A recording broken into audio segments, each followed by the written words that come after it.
The fact that the department has stated their intention to close these schools, and those schools are known.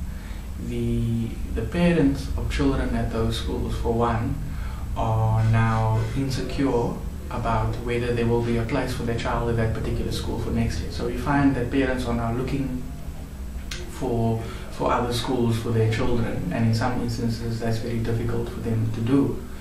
Parents have made a choice to send those children to the schools which they have sent them to.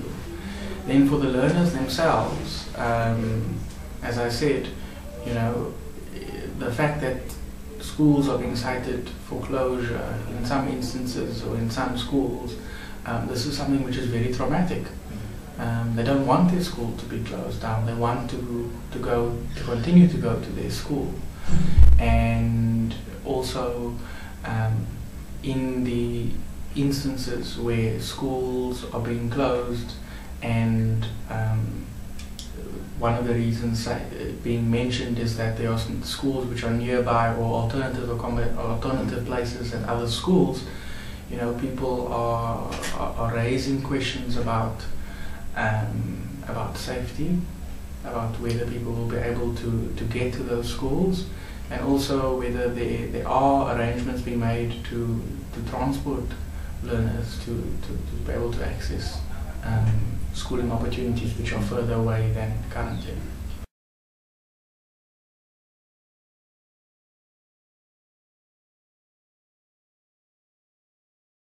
Equal education, we campaign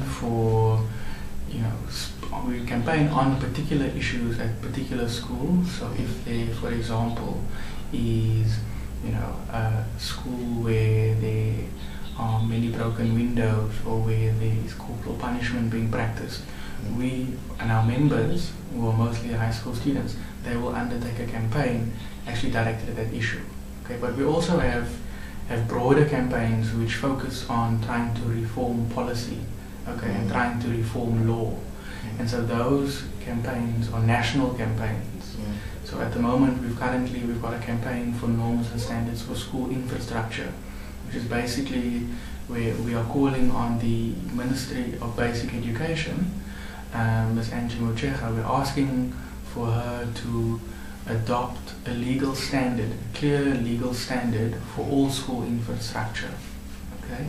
In this instance, we would be calling on the national department as well as the provincial department to develop regulations, or to develop a policy which will actually set out what it is and how it is that schools, if they are to be considered for closure, how that process actually unfolds.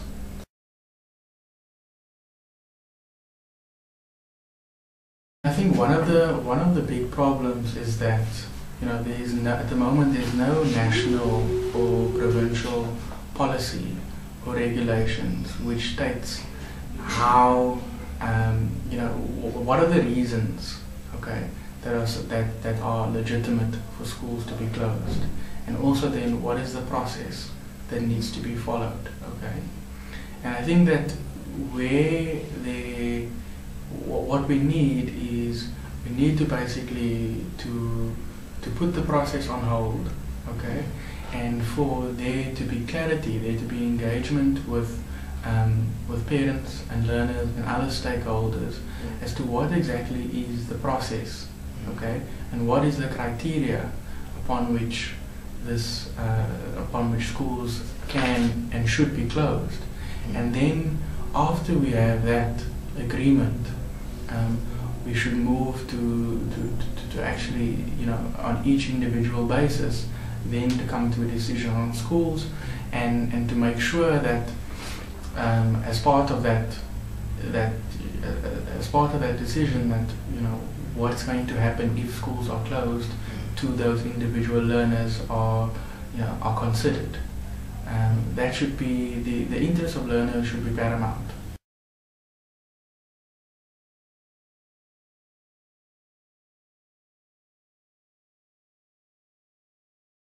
Look, our organization we are not only campaigning for resources and policies from government, we are also campaigning to mobilize students for them to take responsibility for their own education, and for parents also to support their own children's education, and to do that through giving actual support in the home, okay, but also through their involvement in structures like school governing bodies, and through participation and support of teachers and projects which are running at schools, and also for parents to become equal education and education activists who partake in campaigns and activities, because we do believe that by having parents involved and having community members involved in schools, there's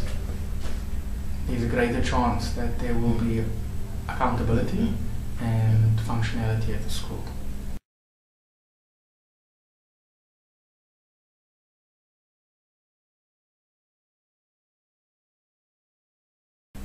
The Western Cape, like all provinces in South Africa, the education system is defined by a small proportion of schools which are well resourced and which are well functioning and which produce excellent outcomes.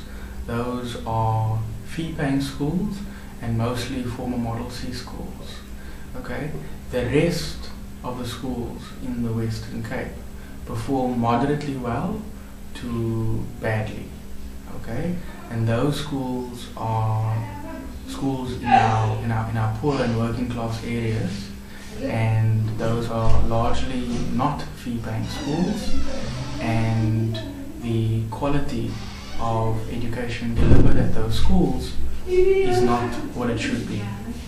And the reasons for that are the same as reasons elsewhere. We have issues around resources, lack of physical resources. We have issues around human resources, so teacher training and teacher support being a key area. School management and leadership, principals, senior management team needing more guidance, needing more support in able to run their schools. But we also have issues around school governing bodies, members not being capacitated and them not playing an active role in actually ensuring accountability, learners themselves not taking responsibility for their own education, so coming to school late every morning, but also complex social problems which cannot be separated from the school environment itself, which also needs to be addressed, and that is around poverty, hunger, ill health, crime. These are issues also which play a very, very important role in the quality of education that can actually be delivered by teachers at schools, and these issues also need to be addressed. So we've got a complex set of challenges, right? But equal education, our standpoint is that these challenges cannot be addressed by government alone, that you need students and you need communities to be mobilized.